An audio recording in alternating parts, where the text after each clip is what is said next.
Hello and welcome to WarrenThornton.com.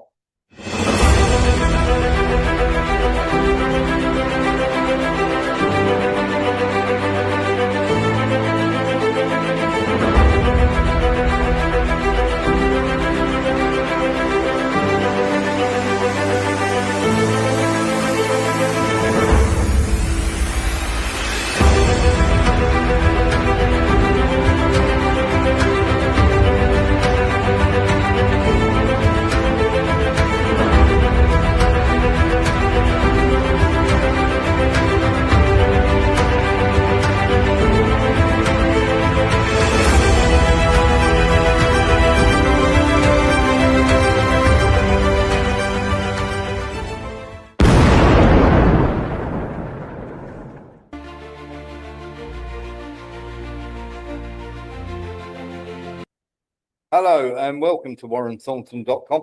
A pretty long show for you tonight, and we'll get straight into it because there's been a lot of fun and games. Now, we will start, first of all, with some rather strange and rather idiotic stuff that has been going on. And of course, there are many, shall we say, idiots out there. So, of course, it could be a massive guess as to exactly what is going on. So let's start with this. First of all, you may well remember this when this first came out.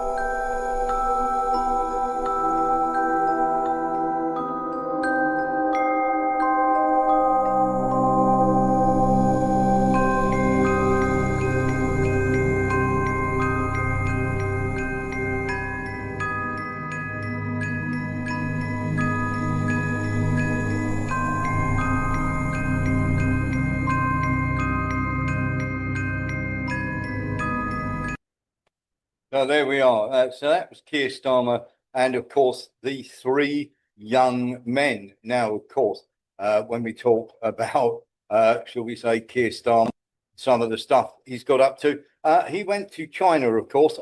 He's got really hacked off because, of course, the Chinese have not treated him like royalty. Xi Jinping has left him to the Prime Minister, so it's a bit of a relegation, rather like Ursula von der Leyen. And of course, Starmer is the gift that keeps on giving. Have a look at this. There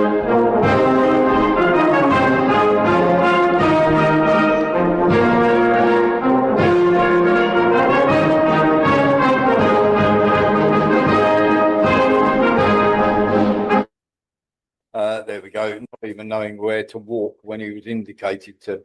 Of course, anybody who's seen Starmer thinks he looks like a rabbit in the headlights at the moment. Shall we say, going over there. And of course, when he was walking around, he seemed to be completely lost.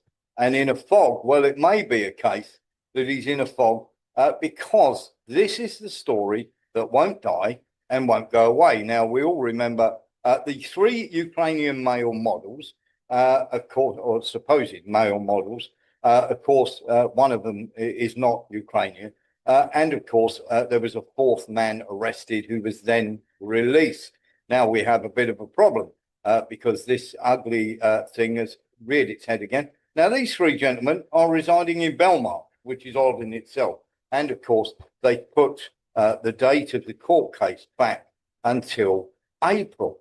And of course, it may get even pushed even further back than April, because of course, there are many things that Starmer does not want to talk about. In fact, there is a D notice on some of the people making speculations. Well, here we don't care about D notice.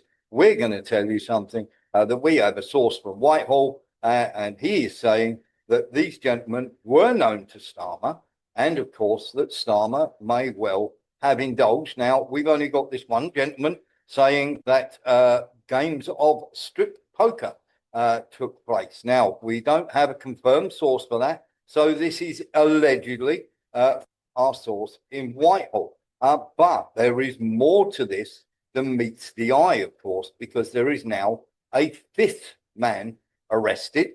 You may have heard about this. He was arrested over the Keir Starmer arson attack. Scotland Yard said a 19-year-old male was arrested in Harlow in Essex on conspiracy to commit arson. Now, he was taken into custody at Essex Police Station for questioning and has since been released under investigation. The arrest is in relation to a Met Police investigation into a vehicle blaze last year on May the 8th, a fire at the entrance of a property on May the 11th, and a fire at a residential address on May the 12th that are very much connected to the Prime Minister. Now, a fourth man, 48 years of age, and his name has not been given out, who was arrested at Stansted Airport in June last year on suspicion of conspiracy to commit arson with intent to endanger life, has been released without charge. Now, we all know who that is. Now, three men have also been charged in connection with the fires. Ukrainians Petro Pochnok, 35, and Roman Laronovich, 21, and a 27-year-old Romanian national, Stanislav Karpuic. Now, Pochnok has been charged with conspiracy to commit arson with intent to endanger life. Lavranich with 3 counts of arson with intent to endanger life, while Kaparich has been charged with conspiracy to commit arson with intent to endanger life. They all deny the charges and been remanded in custody ahead of a trial at the Old Bailey on the 27th of April. Now, the charges relate to 3 arson incidents: a vehicle fire in Kentish Town, a fire at the Prime Minister's private home in the same street, and another blaze at an address where he previously lived in the Islington area. One of the fires took place in the early hours of May the 12th at the property where Keir Starmer lived before he became Prime Minister and moved into Downing Street. The car was torched in the same street 4 days earlier on May the 8th, and the other fire took place on May the 11th at the front door of a house converted into flats in Islington. Now, Sir Keir Starmer has let his £2 million private home in the Kentish Town area of North London to his sister-in-law on what they call a peppercorn rent since he moved into Downing Street following his general election. Property was set alight in the early hours of May the 12th, with the London Fire Brigade alerting police to reports of a fire there around 1:35 a.m. The blaze damaged the porch of the property, but no one was hurt. Firefighters were able to bring it under control within 20 minutes, stopping it spreading further indoors. It came just 24 hours after a flat the Prime Minister had previously lived at in the nearby Islington area had caught fire. Now, firefighters attended that blaze, helping one person to safety with the door of the property suffering damage. On May the 8th, in the same street as Sir Keir's Kentish Town property, a car he sold to a neighbour the year before also burst into flames. The new owner of the Toyota RAV4 is understood to have thought the fire started because of a faulty battery. The hybrid car was completely destroyed in the blaze, which occurred on VE Day. Now, the Met's Counter-Terrorism Command is leading the investigation, as all 3 targets of the alleged arson attack have previous connections with a high-profile public figure. We all know who that is. Now, it cannot be chucked away the simple fact that, of course, Keir Starmer, at the time when all these arrests were taking place, a dissident who had served in the Ivanovic government had his laptop taken away when his apartment in Madrid was busted into by the Spanish police, and everything that was there, laptop and everything else, suddenly disappeared. Now, this gentleman had gone to Ukraine 3 days earlier to have a meeting with Zelensky, had come back, and he was gunned down in the streets in front of his daughter. And of course, MI6, once again, issued a D notice. So there's quite clearly a connection, because if you're issuing D notices to newspapers about something that is meant to be unconnected in Madrid, and of course, it is alleged this gentleman was running these male models, or certainly had evidence on the laptop of goings on with the male models, and it is being confirmed by a Whitehall source. Indeed, that they are very, very much trying to keep a lid on this and, shall we say, card game. Sean Murphy. Well, it's no coincidence that all three have been charged with arse on, Yes, but on who? On who? And on yes. what? It is quite staggering, isn't it? And I've got to say that some of the stuff that we're hearing, of course, is not substantiated. But of course, we have to ask the question: how did Keir Starmer, the Prime Minister of Great Britain, know three young men, and the other two? One, of course, was released without charge, and he quickly scarpered out of the country, which is telling. And of course, just about that time, of course, the gentleman in Madrid who got shot, his name was Portnoy, and he was literally, we believe, and in fact we know that he flew to Ukraine 3 days before he was assassinated. Now, the fact that British intelligence got hold of the Spanish police and asked them to take away anything in the flat tells you that there has to be a connection. And many people are wondering what that connection is. And of course, he has also tried to have these hearings held in camera. So basically in private, citing matters of national security so that nobody talks about it, which of course sparks even worse. There are many, many, shall we say, people coming out with all sorts of things from shall we say, this is dogging him left, right, and centre. Rumours from cross-dressing to, of course, strip poker, that they're not really, shall we say, and this is alleged that they're not really male models. And in fact, there is nothing to suggest that they've done any modelling whatsoever. So, of course, everybody is looking at this and saying how bad this is, and we need to get to the bottom of it.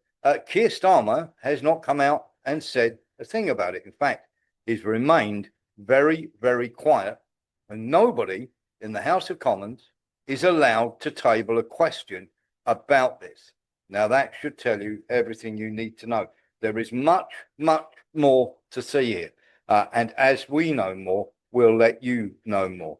But there has been a fifth man arrested, and there are, as I say, unconfirmed reports coming out of Whitehall that they're trying to keep a lid on the activities that went on with Keir Starmer. As I say, as we know more, we'll let you know more. So while we're on the subject, shall we, of this absolute lunacy, have a little look at this. Now, this woman's name is Naomi. She's 33 and she's a school teacher. Nothing incredible about that, you might think. But of course, there is something incredible about that because she had been having an affair with a 12-year-old boy. That's correct. A 12-year-old boy. They had had sex on multiple occasions. And after a DNA test has revealed that the boy, the 12-year-old boy, is the father of her child, and she is 33 years of age, that he is the father of the child. She has now been arrested and faces 33 counts. Count them up. 33 counts of, shall we say, all sorts of goings on with children. And of course, this comes on the heels of our revelation. If you remember, a couple of months back, we told you that in America, this was an epidemic, that many, many of these women school teachers had, when they literally done a survey on it, turned out that 17% of the female school teachers in the USA who were under the age of 40 had slept with a student. Now, that may not sound like a lot, 17%, but there's a 1 in 5 chance that your school teacher has actually slept with a student, which, of course, this is sort of being kept very, very quiet in, shall we say, all around America. But this is pretty much an epidemic. Now, you have to say, if this was, a male school teacher, and indeed there has been lots of these about male school teachers, literally the book will be thrown at them. But of course, everybody's keeping that very, very quiet. And you have to wonder, is that something to do with some of the revelations that went on? Because the First Lady of France, Brigitte Macron, now there are Candace Owens, is saying that, of course, there is, as far as she's concerned, there is evidence that Brigitte Macron may not quite be what she seems. But there is no question whatsoever, and of course that's very much alleged. But there's no allegedness whatsoever to the fact that Brigitte Macron started at 39 years of age, fell in love with the 14-year-old Emmanuel Macron, and of course they waited until he was of age to consummate their friendship and their love. Now, if that doesn't give you the creeps or give you pause, it should. Sean Murphy. Warren, where was that woman who had the child with the 12-year-old boy? Where was that? Was that the US or was that UK or France? I believe it's in Australia, old boy. Australia. All So right. this is not. So this is not something that is going away soon. You know what I mean? It's very much. How can I put this? Seems to be a thing now with female empowerment, and I'm not having a go at females who are empowered, but the fact that she has a child at that age is quite incredible. He's 12. that would trouble me a lot. If it doesn't trouble you, it should do. And of course, this is something that is carrying on and on and on. It's not something that's going away. It seems that female empowerment has been taken to the nth degree, and it's probably a bad idea, Sean Murphy. Yeah, what I was going to say was that the first photo you showed of her looked like it was at a wedding somewhere or Yes, some she's married. celebration. Yes, she's married. That was with her husband, was it? That was her husband, Or- and he was the one who I suspect it's her ex-husband now. absolutely. He was the one who had the DNA test done. There we go. And of course, that's well, let's put it this way: you don't really want your name to come out, because basically, all you're going to hear for the rest of your life is you couldn't satisfy your wife while a 12-year-old boy could. Lee Williams. I was going to say, is it kind of a majority thing in Western countries now that the teachers are younger than they used to be on average? Yes, so the they people are. That, yeah, They I was are, just and going of to add course, that. yeah, there is that, and of course there is also the standard of people that are becoming teachers. There are people who become teachers' assistants, which of course they're not a fully fledged teacher at all. They help out in the classroom, do various bits and pieces and things like that. And this tends to be the teachers' assistants were quite high up in the list of American, shall we say, female teachers who had literally said that they'd slept with students. So the moral decline, should we say, is definitely coming out. Now, shall we say, let's get into this now, because we had our wonderful, shall we say, gentleman who gives us all the skinny on what's going on with Dmitry Peskov. And he told us about basically the chat that Lavrov and Peskov had regarding what was going on with the talks that were going on with the Ukrainians. And many people turned around and said, oh, we don't know what's going on. Well, we did, and we told you. And now Lavrov has come out and confirmed everything that we were saying. So the key takeaways from Russian Foreign Minister Sergei Lavrov are these. The truce sought by Vladimir Zelensky of 60 days was unacceptable to Russia. The conflict in Ukraine stems from a Western geopolitical project aimed at destroying Russia. Ukraine is a pawn, a tool used, this is Lavrov saying this, by the way, used by the West to pose a direct threat to Russia's security. The West prepared the battle in Ukraine in advance and planned to bring Kiev into NATO. Moscow has not seen the security guarantee agreement between Washington and Kiev. Europeans are playing down the Russian army's achievements in Ukraine. Washington's 28-point plan for resolving the conflict demands Kiev reinstate the rights of ethnic minority, including linguistic and religious rights. Ukraine has used all previous truces to throw more people onto the front line and continue the war. Therefore, we will not be allowing that to happen. This doesn't affect the truce until February the 1st, with Putin hitting the energy grid in Kiev. Now, that's a separate agreement. The West seek to guarantee security for Vladimir Zelensky's regime, but it won't prevent the conflict from reigniting. And Europe seeks to derail the positive developments on Ukraine and reverse them.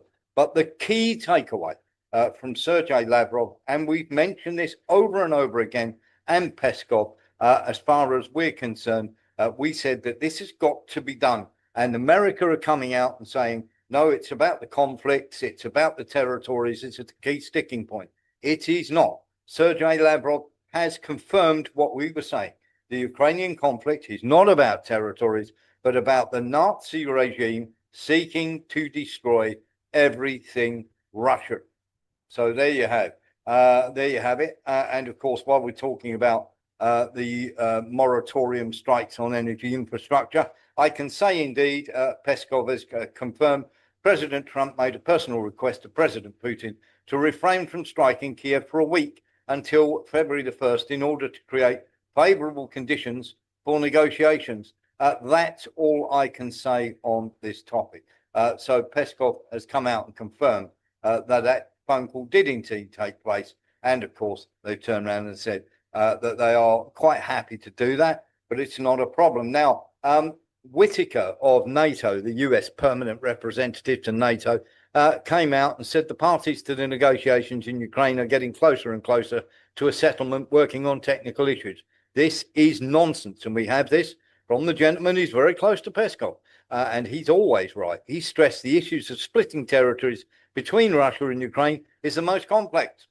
Whitaker also said that it has already been possible to agree on US guarantees for Ukraine. They have not. We have this from Peskov's, from our friend who's very close to Peskov. Peskov is denying, and Russia are denying this 100%. They are nowhere near agreeing any sort of security guarantees whatsoever. And of course, Putin also turned around and just stated that he did not take the initiative to invite Zelensky anywhere. It was Zelensky who requested a meeting. This is also from Peskov. In response, Putin told him, yes, we are ready, but only in Moscow. To which point Zelensky turned around and said, well, we'll invite him to Ukraine. Well, that's obvious nonsense because neither of them are going to go anywhere. And we may as well just take that as read. That's simply not going to happen. Okay. So hopefully that's the whole thing about what's going to happen and are people going here and who's, are we close to a deal and everything else?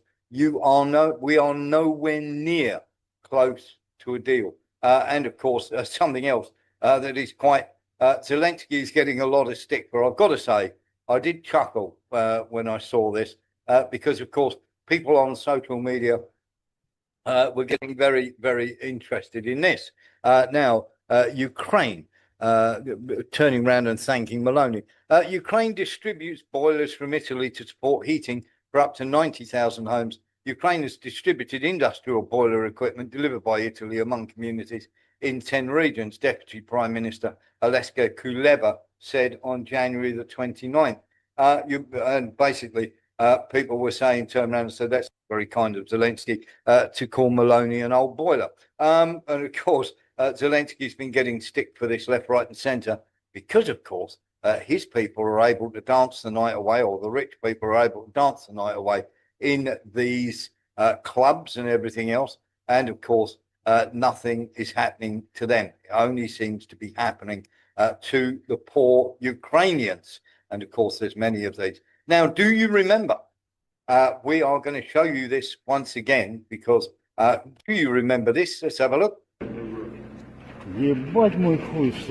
Oh, that's the wrong one. We're going to show you that one in a second. We're going to show you this one first. And of course, We have shown you this before. Now, we turned around and told you what was happening, that they didn't want to pay the money to the Ukrainian fallen, and they were hiding the death toll. And we showed you this video in the crematorium, which was sent to us by somebody who worked in the crematorium, that they were stuffing dead bodies into the ovens and burning them. And of course, they didn't want to pay out the over $350,000 American dollars that they would have to give every single person who died, who signed up to go. So they were stuffing the crematoriums full of these and cremating the bodies of as many soldiers as they possibly could, to negate ever having to pay them, and just still list them as missing, or no idea where they were, possibly they've gone abroad and everything else. So this is the Ukrainian government that are hiding this from the people. And of course, many people have turned around and said that this is complete nonsense and everything else. It's all a fake, it's all AI. It's not. And of course, this has been happening over and over and over again. There's 4 different crematoriums, and they've been doing it a lot. And of course, the poor so-and-sos have been, shall we say, we've been proved right. Have a look at this. Ебать мой хуй, сука. Ёбаний в рот, блядь. Диви, що робиться, блядь. Нахуй кому ця єбуча війна надо, блядь. Де ті ёбані генерали, сука, блядь. Підараси, блядь. Диви, що, сука, роблять, нахуй. Диви, що падли єбучі, блядь. Пацани, давайте, блядь, давайте. Зараз ще хлопці ще один до підходить, нахуй. Привозик ще один, там до утра вас времени, блядь. Ёбаний в рот, нахуй. Вот сука, а.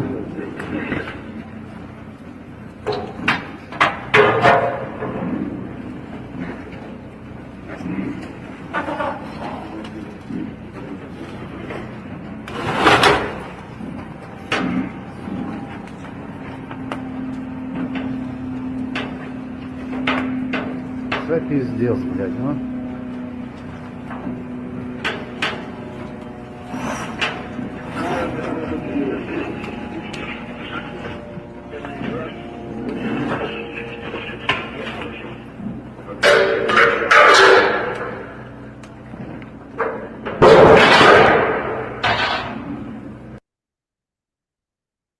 My thanks to Lord Bebo for that video. And of course, we highlighted this months ago, and nobody believed us. Now, perhaps you will believe us.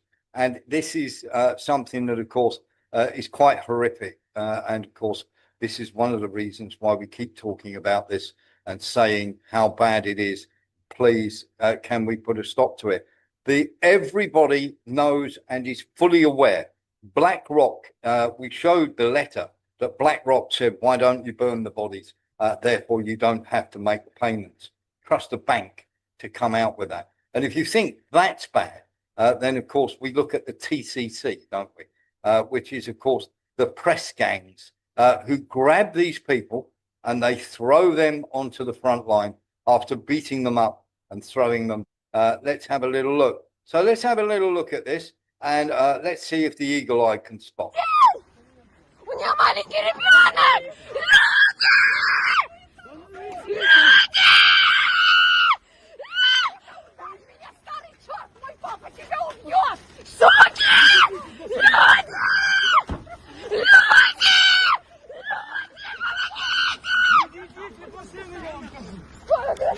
Люди! Помоги! Now, that is obviously distressful as her husband gets carted away to be thrown onto the front line.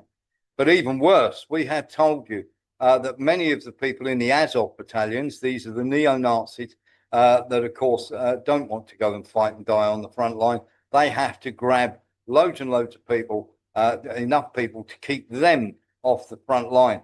Now, we've got people like Adam Kinzinger and Kaya Kallis who have been to these NAFO things, and of course Richard Woodruff as well, who have raised funds for these Azov battalions. They've actually raised funds not only for vehicles for the TCC to throw these people onto the front line, And of course, they throw them into a van, they get killed, and then they throw them in an oven. But we absolutely, time and time again, we have said that the Azov battalions, the neo-Nazis, are not the ones that are going to the front line. They're grabbing people and throwing them onto the front line, and the neo-Nazis in there are being saved from going to the front line, where everybody says, oh, Azov are going to go here.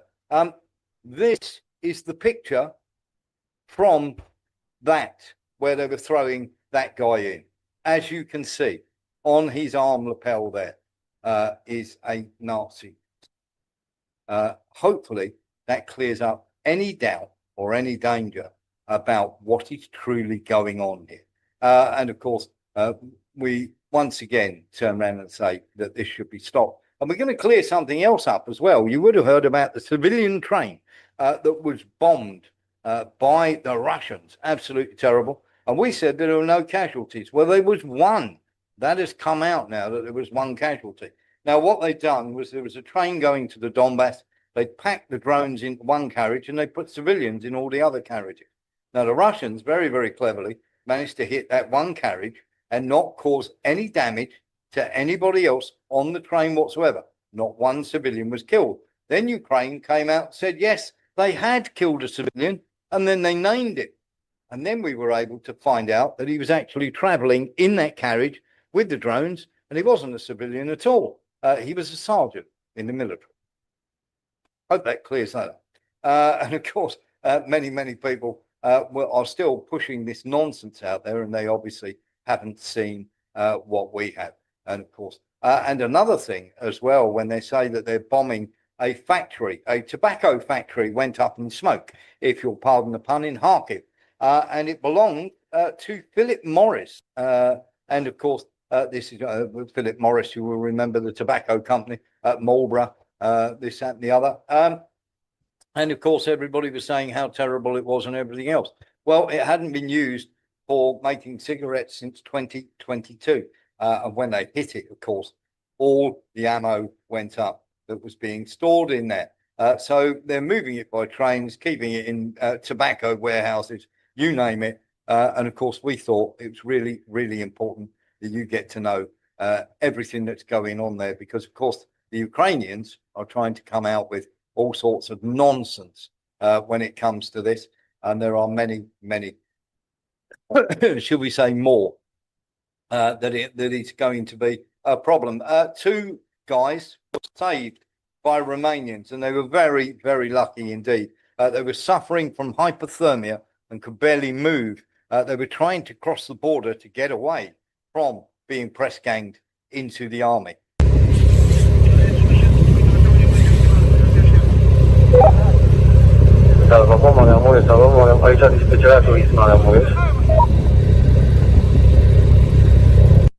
Now, the Romanians very nicely have admitted them to hospital. They have not been returned and will not be returned to Ukraine. They could barely move. They were literally almost frozen to death on the spot. And that is what it is like for them, because they are literally, everybody is running from being thrown onto these front lines. And anybody that turns around and thinks that everything is okay, it is not. Everybody turns around and says how terrible the Russians are. It's not the Russians. It really isn't. And you need to wake up and literally, should we say, take stock of what's really going on in this war. Lavrov also had a word about Victoria Nuland. Russia has, or was back then, considered as a competitor on the global stage. They were hoping that it would collapse like the Soviet Union. We are aware of a number of facts, and President Putin has talked about it for multiple times. It was a combat that has been financed and prepared for in advance, including by Americans. Victoria Nuland, now not part of State of the Department of State, said genuinely that they spent $5 billion for the coup d'etat in Ukraine and turning it into an anti-Russia. You can all access You all can access this information. We're not talking about a conflict between the two countries. It's about a geopolitical conflict. So there we go. That was Sergei Lavrov talking about Victoria Nuland. Now, some of you, if you've been on another planet, may well not know who Victoria Nuland was. Well, she was the Secretary of State, and of course, she was very much mixed up in being responsible for overthrowing the democratically elected government of Ukraine, and then, of course, replacing it with various lunatics like Petro Poroshenko, who said we will make their children hide in cellars. Victoria Nuland, here we are. We, of course, never choose candidates in any country. But what we do in countries that proclaim to be democracies is we offer the opportunity for candidates of all kinds to learn how to put themselves forward to best effect. Have we ever tried to meddle in other countries' elections? Oh, probably. We don't do that now, though. We don't mess around in other people's elections, Jim. Only for a very good cause. Can you do that? I think Yats is the guy who's got the economic experience, the governing experience. He's the guy, what he needs is Klitsch and Tony Book on the outside. He needs to be talking to them 4 times a week, I just think Klitsch going in, he's going to be at that level working for Yatsenyuk. It's just not going to work. We, of course, never choose candidates in any country. We offer the opportunity for candidates of all kinds to learn how to put themselves forward to best effect, and we always support the right of peaceful political protest in any country. So just remember that peaceful political protest. Remember what happened at the Maidan. Now, Victoria Nuland is married to one of the Kagan brothers. The Kagan brothers, of course, her sister-in-law, Victoria Nuland's sister-in-law, actually works at the Institute for the Study of War. So if you ever see any, and many people take that as a Bible. So if you see that coming up on your newsfeed, the Institute for the Study of War, please just give it a complete miss. Now, Victoria Nuland gave millions and millions. There was 5 billion, obviously, pumped into it, but a hell of a lot of that money went to the National Endowment for Democracy. And what they do is they wait. They literally put sanctions on a country. They wait for these sanctions to bite hard. Then they devalue the currency like they did in Iran. And then what happens is you get these people coming out and protesting amongst the protesters come the NGOs with their violent paramilitary companies and the people they've suborned to do it, where they've given them weapons, and then the violence starts. And then, of course, we get the overthrow of the government. And the National Endowment for Democracy are hugely wrapped up in this. And what we're going to do is we're going to take you over to Iran just for the start, because the nonsense that went on with the death toll. We're going to play you this video because it is relevant to the remember that name, the National Endowment for Democracy.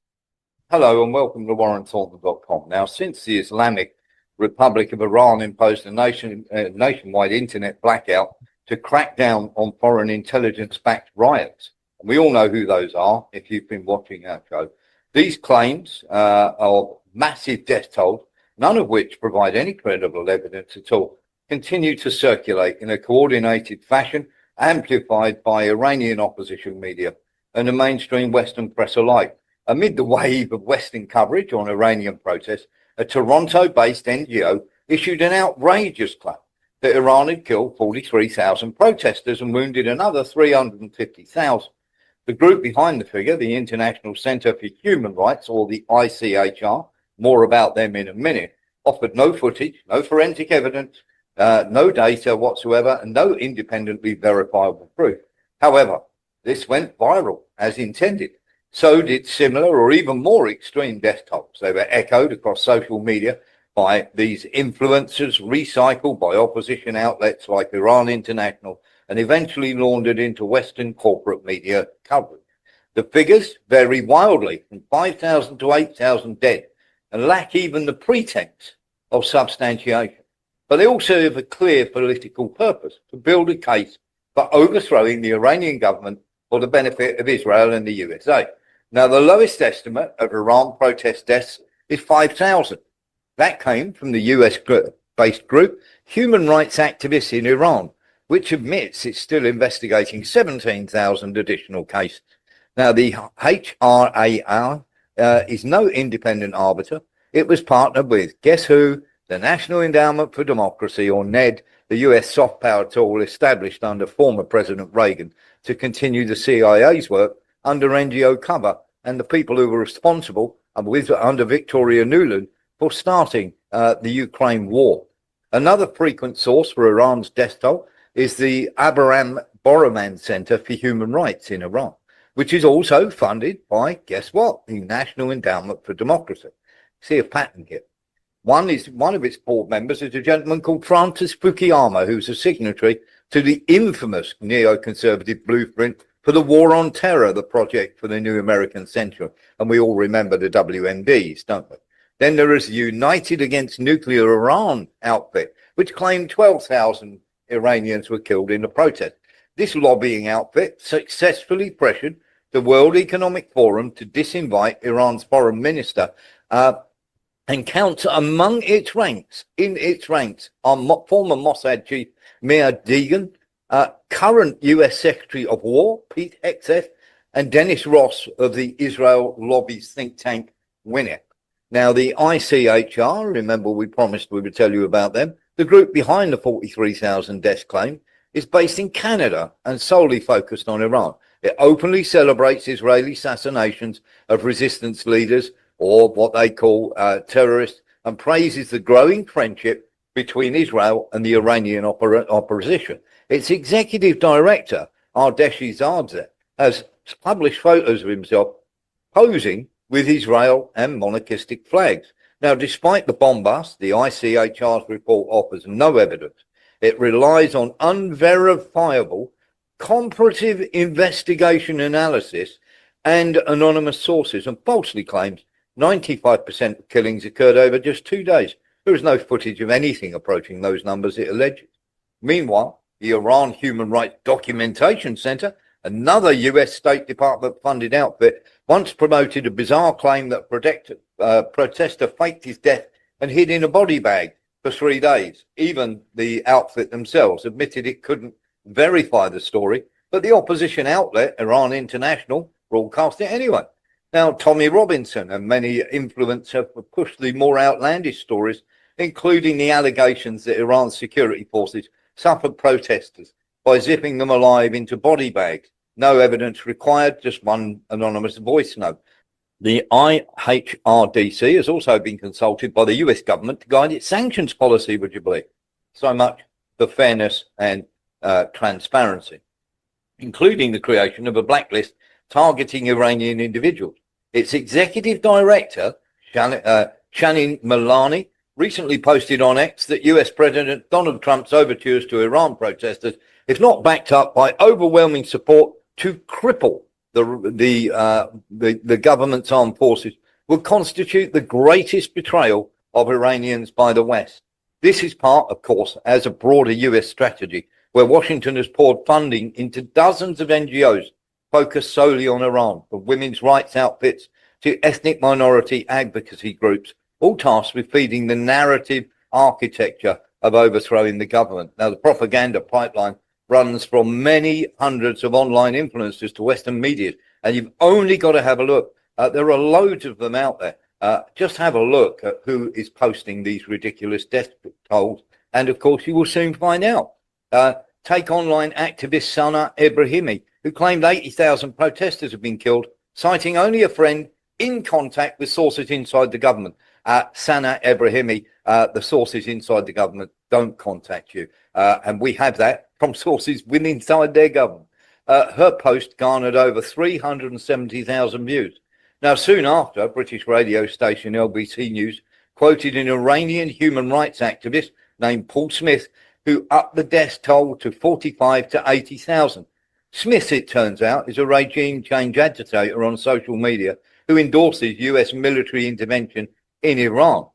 In October 2025, the Israeli daily Haaretz exposed how Tel Aviv funds Farsi-speaking bot farms to promote Reza Pahlavi, the exiled son of Iran's former monarch, and spread anti-government propaganda. These same bots are helping to inflate Iran protest narratives.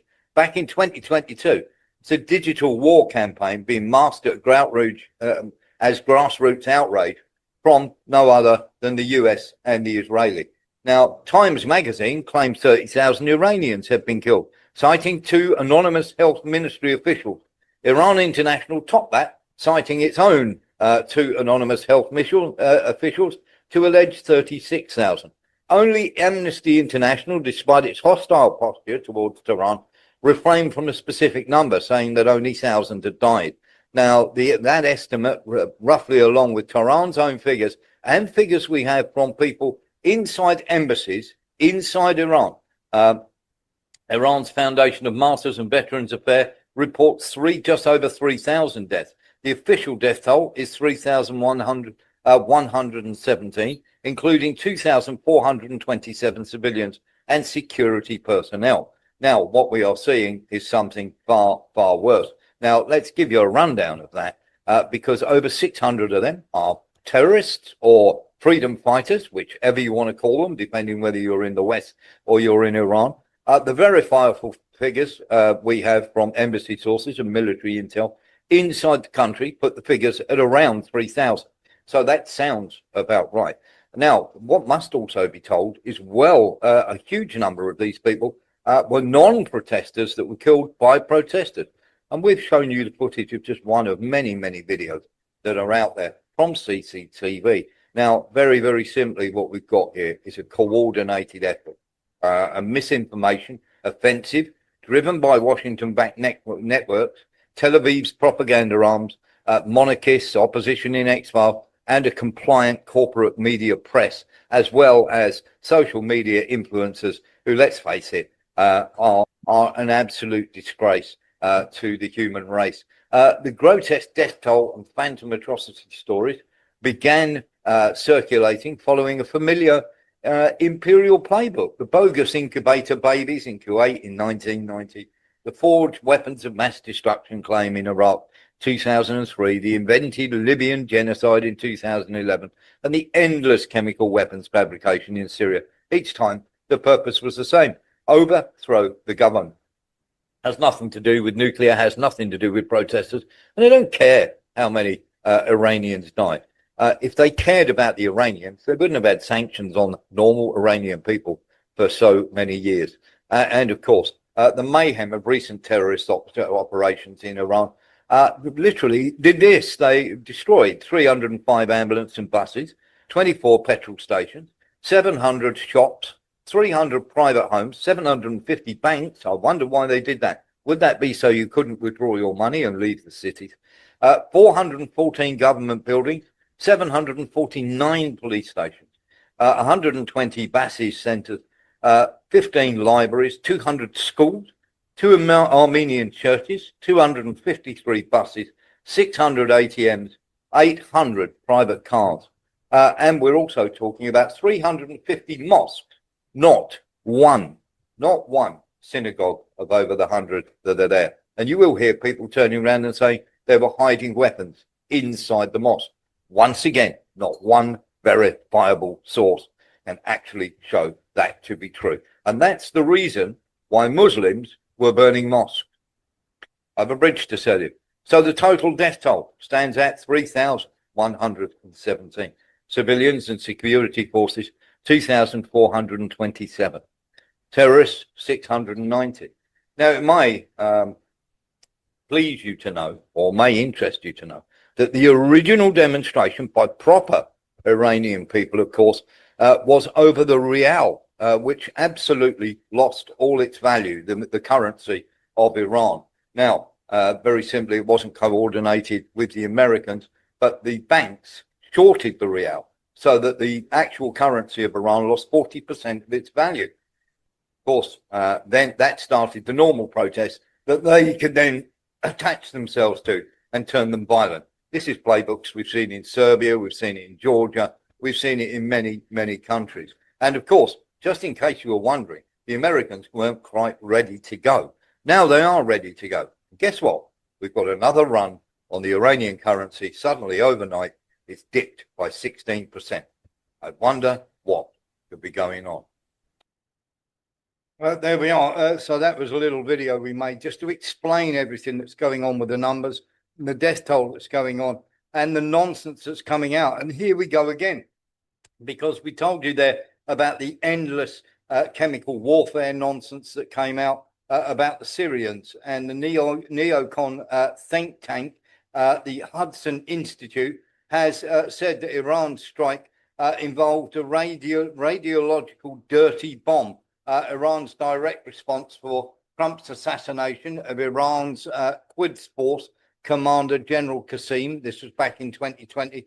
The Hudson Institute didn't provide any hard evidence to support this explosive claim, which mirrors the lie sold by the US intel community ahead of the 2003 invasion of Iraq. Long-term symptoms among US military personnel on the base likely stem from blast trauma and stress, not specialized munitions, as the Hudson Institute is claiming. Now, the neoconservative think tank has very, very close ties with the Pentagon, employing many former officials and penning strategy briefs for the actual department. So that just gives you a quick heads up about everything that's gone on. We'll be returning to Iran later, but there are some other things that you need to know about Ukraine that have slipped quietly under the radar, and we're going to get into those now, including the idiot that is, of course, Stu. But the most important thing we're going to tell you here is the tanker. You remember the ones that, of course, shall we say, that the French captured, and of course were holding it, and they made a big play about it. Well, France are releasing the Russian so-called shadow tanker it recently captured. This was due to illegal implications, and separately doesn't help their issue. But of course, it's been proven that France just grabbed this tanker.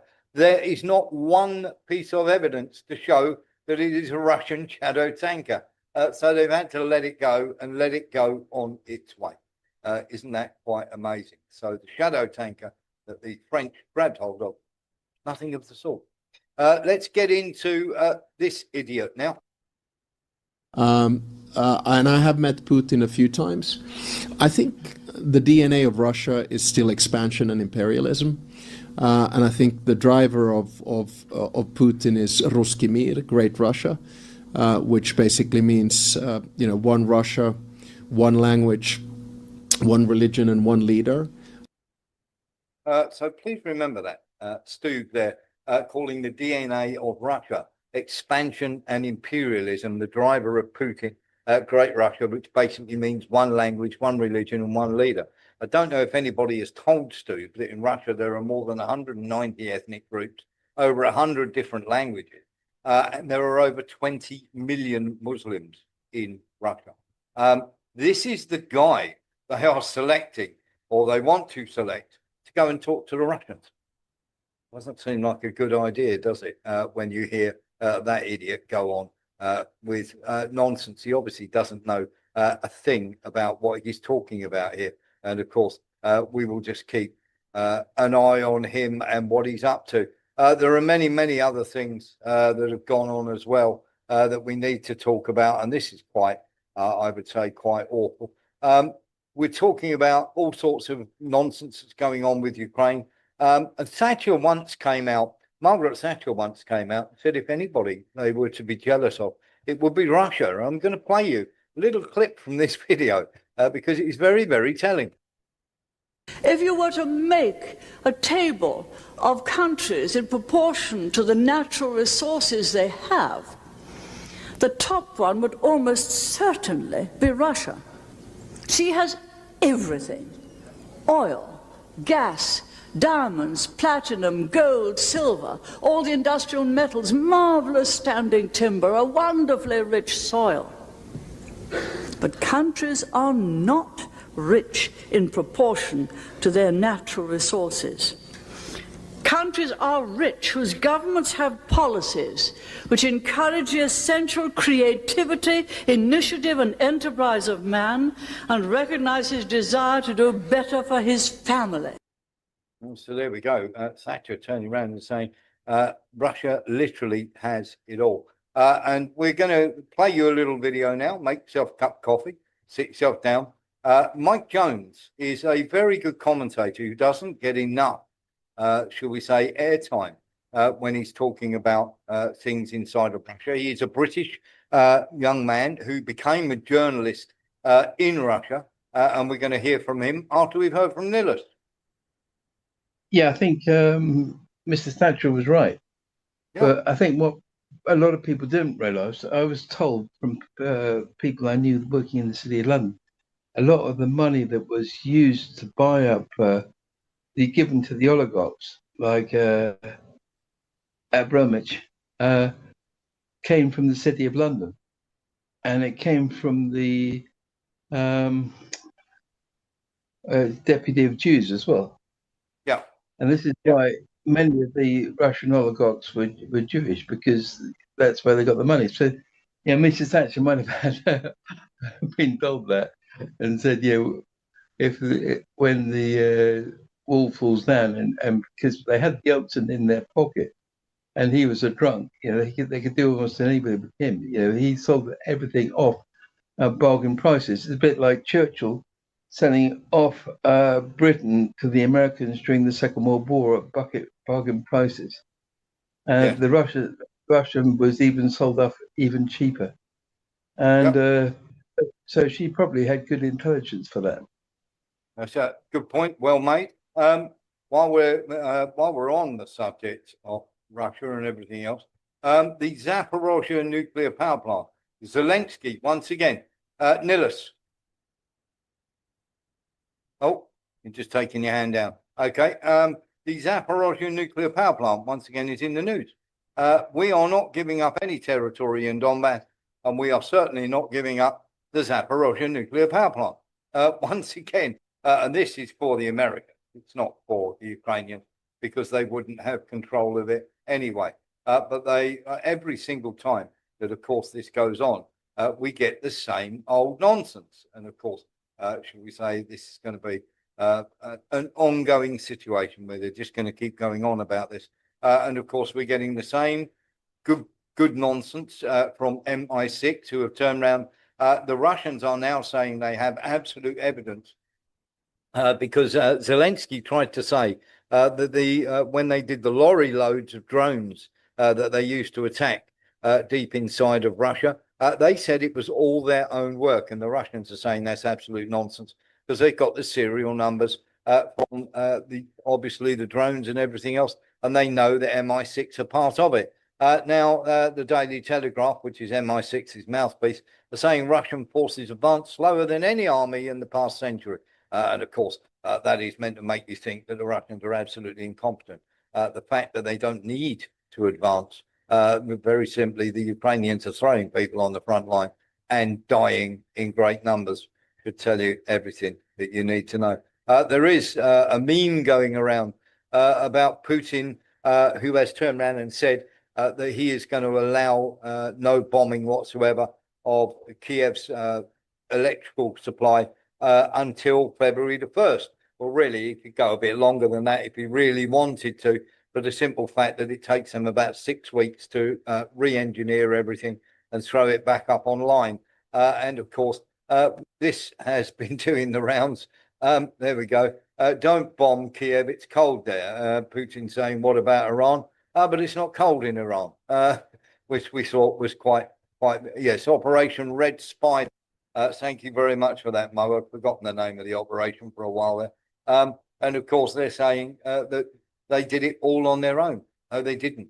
It was complete nonsense. They were helped by both America, and they were helped also by, shall we say, lots and lots of different people as well. Quite crazy. It is unbelievable when you hear the nonsense that goes on to do with this. So let's get into some other things then. Let's have a listen to what Mike Jones had to say. Here we go. Ladies and gentlemen, welcome back. It is Friday, the 30th of January, and just before the weekends, there's been a flurry of news regarding negotiations, people inviting each other to the capital cities, the respective ones. Here, it's super snowy, just near Moscow. Let me show you what woke me up at 9:30 this morning. Actually, I was already awake. That's when I heard it. It's Sini tractor, blue tractor, finally ploughing the road outside my house. Off-grid, t.me/off-grid on Russia on Telegram, off-grid in Russia.com if you want to follow my off-grid content there and get away from geopolitics. We keep it apolitical. Anyway, let's get into the news today. So this is the story regarding not a ceasefire, and we have to be clear about that. In some channels, it's kind of reported as a ceasefire. It's not. It's like a cessation of targeting the energy infrastructure of Ukraine. Now, this is pretty surprising stuff. Russia agreed to refrain from strikes on Ukraine until February 1st. Now, I can understand why initially, upon reading this, Russians might be a little bit angry. Because that was my first thought. I was like, why? We've seen this movie before. It played out many times in 2022. It keeps replaying itself, where Russia gives an inch and Ukraine takes a mile. Whenever we see negotiations progress in a positive way towards peace, Ukraine will launch a strike against Russia. We'll poke the bear, essentially. We've had, oh my gosh, there's too many to remember. I'm thinking of even just those drones that are in containers. I'm not going to even bother listing them all. Russia has agreed, and here's the key part, to Trump. This was a personal request to President Putin from Trump. Peskov has kind of clarified things a little bit, and he does state that we're talking about creating favorable conditions for negotiations. And yes, it was a personal appeal from President Trump. Previous evening, Trump said he'd personally asked President Putin for a week-long ceasefire in Kiev and other cities, and Putin agreed. Now, when I was in the army and you got orders that you didn't understand, or let's say were tempted to disagree with, I learned very quickly you keep your mouth shut. I learned the hard way at 17 years old of opening my mouth. And yeah, I was duly educated. So I tend to apply that rule to these cases where I feel like there's stuff I don't know and I can't know. Initially, my first thought was that there's a bigger picture at play here. If it's Trump and Putin personally, we still don't know what was discussed in Anchorage. I'm assuming there's some big ticket business deals potentially to be had that are mutually beneficial for America and Russia, probably in the Arctic in the north. So I'm thinking there's other cogs and wheels turning in the background, but there are other opinions on this matter as to why this was readily agreed to, and I'm guessing enacted. I haven't seen any news of any further strikes. Now, according to Shalandin, the reason is Moscow readily agreed to the step because the strike's objectives have been achieved. Now, I don't know how true that is, or whether that is to placate that element, including serving soldiers who might be particularly disappointed, because after all, once you have the enemy on the ropes, why would you back down? Why would you give them a reprieve? If General Frost is stepping in to give you a hand, why back off? Well, I can kind of see the rationale here. We've broken everything down. There's not a single live power plant there, not a single generating facility, not even a heating plant or an electric grid. That's a fact. I'm inclined to agree. Let them work, let them spend the money, let them do something else. No questions asked. We'll figure it out later anyway. And again, yeah, pretty true. Anything they fix in this time will be quickly destroyed, I'm sure. So maybe I have mixed feelings about this. I'm inclined to agree that by placating Trump on this, with what is claimed to be minimal cost, really, in the achieving of objectives or the grand scheme of things, some credit from Trump may be useful in other negotiations, like I've just stated. So that's certainly something that triggered mixed emotions in myself, and that made me think that just trust the boss on this one. There's times when you just got to trust the gov. Zelensky stated it's impossible to meet Putin in Moscow, and this is what I was referring by these invitations every which way. Now, what I posted on Telegram and what I saw was actually Zelensky saying, let Putin come to Kiev if he dares. So Zelensky giving it the Billy Big Balls. And he's done that before. Do you remember back in 2022 when Zelensky was hiding in the bunker, and then I believe Putin publicly, or I don't know, as a private assurance to the West that Russia wouldn't target Zelensky in particular with these hypersonic missiles that they were bricking it about. Then after Zelensky got that news, he started giving it the Billy Big Balls, started making threats, and then he was cock of the walk. Here it says the Ukrainian leader said he would invite Putin to Kiev in return, but doubted that a meeting in that format was realistic. This is a much safer translation than the one I read. Ukrainian President Zelensky stated he does not intend to meet with Russian President Putin in Moscow. He said that in response to such an invitation, he would invite the Russian leader to Kiev. I can definitely invite him to Kiev, let him come. I'm publicly inviting him. But if someone doesn't want to meet, but can't say so directly for some reason, then these invitations to Moscow are issued. Strange translation, and I am leaning towards the translation that I posted may have been paraphrasing this rather, well, word salad, really, from Zelensky, that big nothing burger at the end of the day. Interestingly, in this article, it states, last September, during a visit to China, and I remember this, Putin invited Zelensky to Moscow, explaining to his American counterpart Trump, his American counterpart Trump had requested a meeting. So this isn't the first time, which is why my eyes kind of glazed over at this back and forth. The Ukrainian leader responded by saying the invitation to Moscow meant that the Kremlin did not actually want the meeting. And it's like, how does Zelensky know what the Kremlin wants? How is Zelensky now an authority on the Kremlin? And if he is one, then how are we here in this situation? So, yeah, it's pretty much business as usual. Negotiations that don't really appear, despite Trump claiming great progress, probably the best progress in the world in history of any American president ever, has just taken place. Yeah, sure, Trump, but from what I'm seeing, no real results. Lavrov has clarified that this, and again, this is where I was getting into about the talk of ceasefire. Once again, he's repeated again the same stuff that he said before, that this idea of a ceasefire is just untenable for Russia, and Russia is never going to agree to it, and I absolutely understand why. It will, like Minsk 1 and 2, be used for rearming, reorganizing, regrouping, and probably more attacks on places like the Zaporozhye nuclear power plant, which we'll get into in just a second. Lavrov's actual quote is been said many times. President Putin has often reminded us that the ceasefire that Zelensky is again seeking, even if it lasts for at least 60 days and preferably longer, is unacceptable to us. Absolutely. And why would Russia agree to such a thing? So this narco-gremlin just keeps going on the same script. I mean, credit to him, he's an actor, so he's sticking to the script. Great, well done. But it's just not going to get anyone anywhere. And what the other thought that occurred to me was, in the last video, we discussed about the changing bones of contention within the negotiations.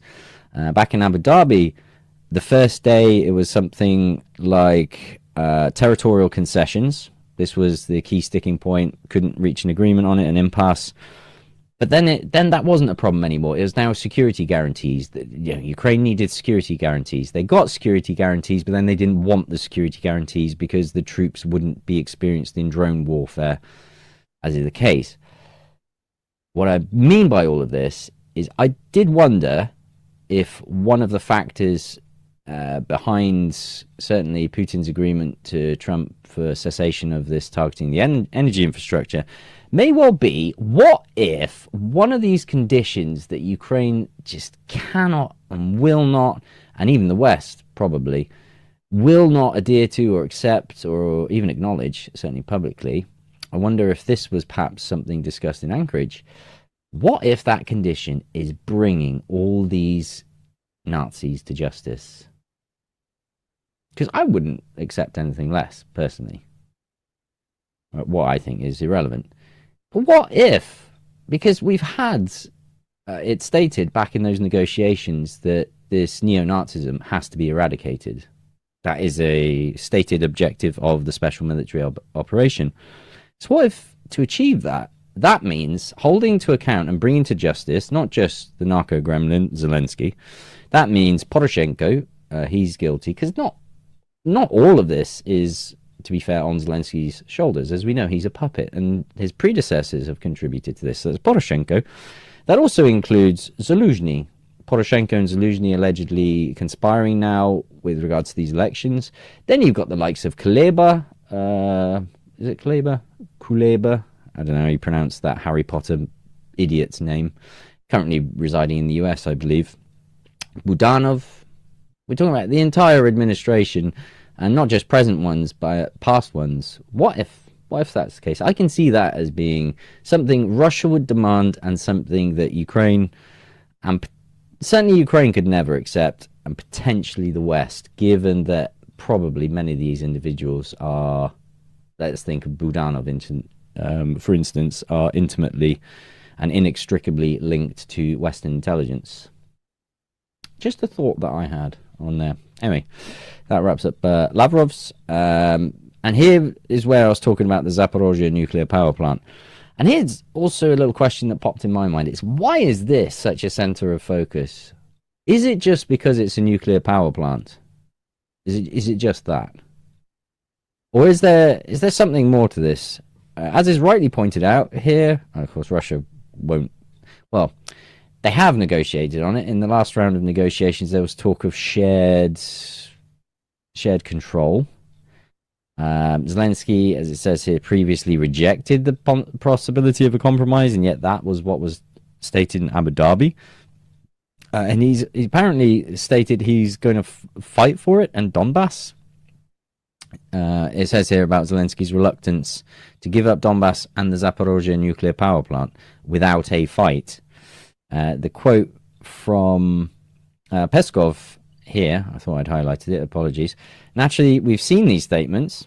Again, we're going around the same wheel here. First of all, in this context, it's important to note that the Zaporozhye nuclear power plant has been under Russian control for over 2 years. And the question here is, does this mean the Kiev regime intends to fight to recapture the nuclear power plant? And does it intend to attack the plant? Well, it already has. Many times, numerous times. Do you remember the assaults that were made on it? And do you remember the IAEA staff that were targeted? And yet the IAEA refused. They were like, well, gosh, we can't possibly know where these drones came from. Really? Really? I think it's pretty obvious which side they originated from and who was doing it. But no, they proved themselves to be spineless, as is the case with many of these Western agencies that Russia accommodates, tolerates, and sadly entertains. So yeah, we're playing this track on the same record again. And finally, yeah, the UN, another useless Western organization and structure. They've apparently claimed that it's not like Greenland. It's a bit different. Crimea and Donbass, nah. Self-determination doesn't apply to them. And good on the DPR for calling the UN insignificant. I think that's a really good descriptor. They are utterly insignificant. The UN has become a worthless organization. Here. I mean, whether it ever wasn't is another question. Apologies, my translation is coming and going. But suffice to say, it's a really disappointing statement from Guterres, I believe it is, who's also saying that the UN is going to financially collapse. The sooner the better, in my opinion, particularly in light of these comments. This is by Alexander Kaufman. I've actually met him in person. And will never recognize the right of residents of Donbass and Crimea to self-determination, despite the precedent of Kosovo's unilateral declaration of independence. So rules for thee, but not for me. It's sort of, yeah, that well done to Kaufman to bring that up. Back in 2014, I said the UN had become a completely insignificant organization, Kaufman said. There's no need to rely on Greenland. The Kosovo incident is enough to accept the right of the residents of Donbass or Crimea to self-determination. But of course, the UN will never recognize this fact. More hypocrisy, and again, more of the same, I'm sorry to report, but we're seeing it played over and over. Anyway, finally, I'll move on to my new favorite open source intelligence resource here, the Pizza Index. And this one is US-Iran. What caught my eye here is the likelihoods here on Polymarket, I believe it is. US strikes on Iran by March 31st, 2026. That has increased by 342.4%. So, I mean, it was about this level before. It dropped off, but it suddenly spiked. If you... is it further down? Yeah. And then June 30th is at 72%. So people seem fairly convinced that it's going to happen. And it's not just Polymarket. I'll get into a long-winded article that I'm going to skip through here. This is on vz.ru. Here, Alexander Timokin, he goes in great length. He talks about, how Iran might fight the US, etc., etc. Even going into sort of aircraft capabilities, ICBMs, cruise missiles, Shahid drones, the suicidal nature of some of the armed forces who are willing to sacrifice themselves. It goes a lot of deal. It's the last bit that really struck me. But Iran, unfortunately, has found itself in a hopeless situation. The peculiarity of the American approach is that it uses negotiations as a weapon or a means of prolonging a war. Could you draw some similarities to Russia and Ukraine here? Because, yeah, we've seen lots of negotiations that, as I say, don't really seem to be progressing despite Trump's assurances. As a way to deceive a foolish adversary, which lends into my previous point about perhaps Russians, again, a little bit peeved with these agreements, but never as negotiations proper. Therefore, Trump's ultimatum is a lie. The US will still attack, it's just that it will be later.